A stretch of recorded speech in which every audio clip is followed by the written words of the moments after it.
大家好，想畫乜嘢留言俾我。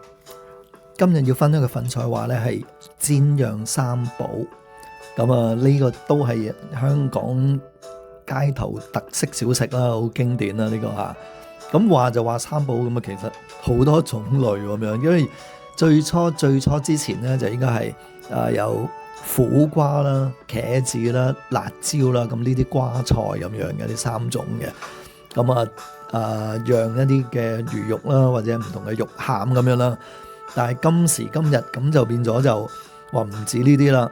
又有呢個香腸啊，又豆卜啊，又魚蛋啊，又豆腐啊，將啲加一瓶嘅魚肉來煎咧，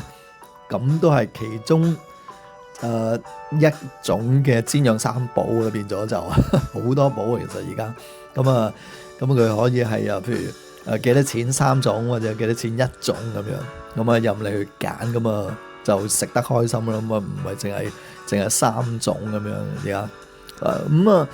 我就揀咗呢四種啦，呢個矮瓜、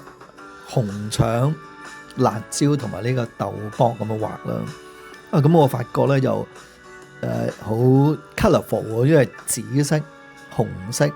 綠色、黃色咁樣，咁做到嗰個即係唔係話好似全部啲魚肉炸完咁一大劈咁樣都係黃色、黑色咁變咗，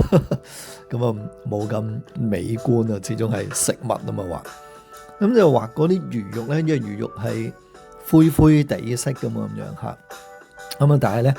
佢煎炸完之後就燶燶地啊嘛，咁我又唔想畫到黑色燶到咁樣唔健康啊黑色，咁咧就變咗係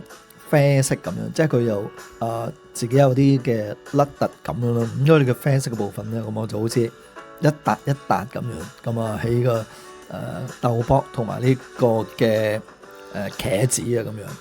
咁我唔想全部反轉係啲魚肉咁樣，咁所以呢個紅腸咧同埋呢個辣椒咧就嗰啲魚肉就喺個底嗰度，咁所以佢仍然係煎釀三寶嚟㗎。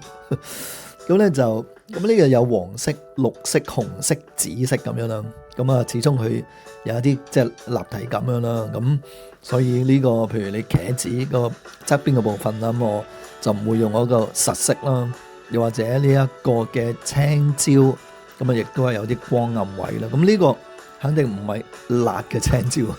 如果辣嘅青椒係尖㗎嘛。呢個肥肥地，成個呢個蘋果咁樣嘅形狀過嗰啲唔辣嘅青椒。咁但係街裏邊嗰啲咧，多數咧我見咧都係嗰啲辣椒咁樣，可能咁嘅重口味嗰啲咁樣。咁紅腸就畫咗邊就實色一啲啦，咁啲肉就粉紅色咁樣，咁呢樣就畫咗即係構成呢個咁樣我嘅啲 colourful 嘅圖案啦嚇，咁